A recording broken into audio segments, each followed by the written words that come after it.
আচ্ছা, কখনো ভেবে দেখেছেন যে অ্যাকাউন্টিং বইয়ের সেই পরিষ্কার গোছানো জগৎ থেকে বেরিয়ে এসে একটা সত্যিকারের কোম্পানির জটিল হিসাবের মধ্যে ঝাঁপ দেওয়াটা ঠিক কেমন? আজ আমরা ঠিক সেই জার্নিটাই দেখব একজন নতুন অডিট ছাত্রের চোখ দিয়ে। চলুন এই ব্যাপারটা একটু কাছ থেকে দেখা যাক। দেখুন, একদিকে বইয়ের সেই ঝকঝকে তকতকে অ্যাকাউন্টিং, যেখানে ডেবিট আর ক্রেডিট একদম মিলে যায়, আর অন্যদিকে বাস্তব জগৎ, যেখানে চালানের পর চালান, লেজারের পাতা আর হাজারো ডকুমেন্টের ভিড়। একজন ছাত্র যখন এই দুই দুনিয়ার মধ্যেকার ফারাকটা বুঝে ব্রিজটা তৈরি করতে পারে, ঠিক তখনই কিন্তু তার আসল অডিটর হওয়ার যাত্রা শুরু হয়।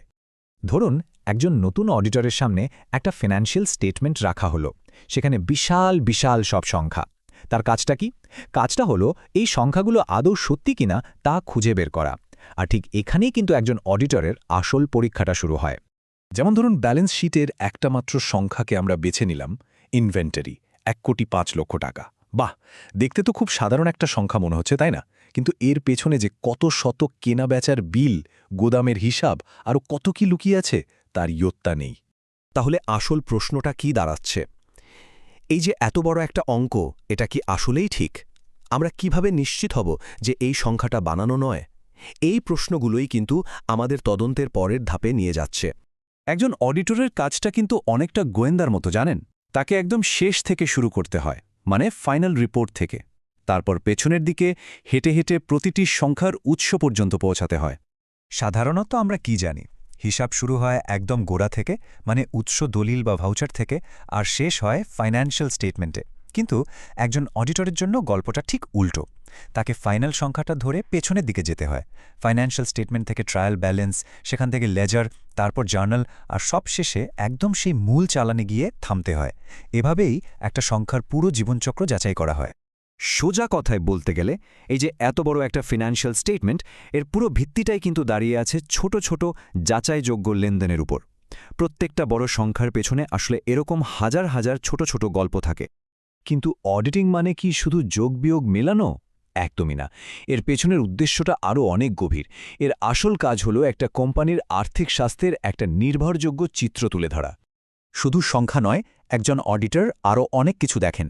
যেমন কোম্পানিটা কি সব নিয়মকানুন ঠিকঠাক মানছে, তাদের ভেতরের কন্ট্রোল সিস্টেমে কোনো ফাঁকফোকর আছে কিনা, কিংবা হিসাবে বড় কোনো ভুল লুকিয়ে থাকার আশঙ্কা আছে কিনা।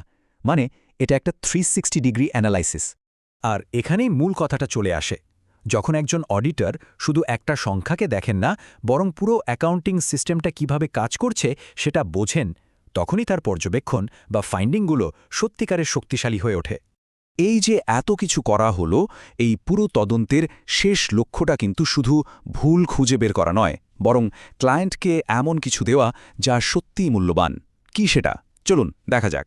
এই চূড়ান্ত ফলাফলকে বলা হয় অডিট অবজারভেশন। এটা অনেকটা ডাক্তারের রিপোর্টের মতো, যা শুধু রোগটা কি তা বলে না, বরং রোগটা কেন হলো আর ভবিষ্যতে সুস্থ থাকতে কি করতে হবে সেই পরামর্শও দেয়। মানে এটা শুধু ভুল ধরিয়ে দেয়া নয়, এটা একটা মূল্যবান উপদেশ। শেষ পর্যন্ত একজন ছাত্র থেকে পাকা অডিটর হয়ে ওঠার যে জার্নিটা, তার আসল শিক্ষাটাই হলো এটা: ছোট ছোট ডিটেলসের সাথে কোম্পানির বড় ছবিটাকে মেলানোর ক্ষমতা। এটা শুধু নিয়ম মুখস্থ করার ব্যাপার নয়, এটা একটা আর্ট। তাহলে শেষে এসে একটা প্রশ্ন কিন্তু থেকেই যায়, একজন অডিটর আসলে কি? তিনি কি কেবল অতীতের হিসাব নিকাশের একজন ইতিহাসবিদ, নাকি তার কাজের মাধ্যমে তিনি একটা কোম্পানির জন্য আরও স্বচ্ছ আর নির্ভরযোগ্য ভবিষ্যৎ গড়ার স্থপতি? ব্যাপারটা কিন্তু ভাবার মতো।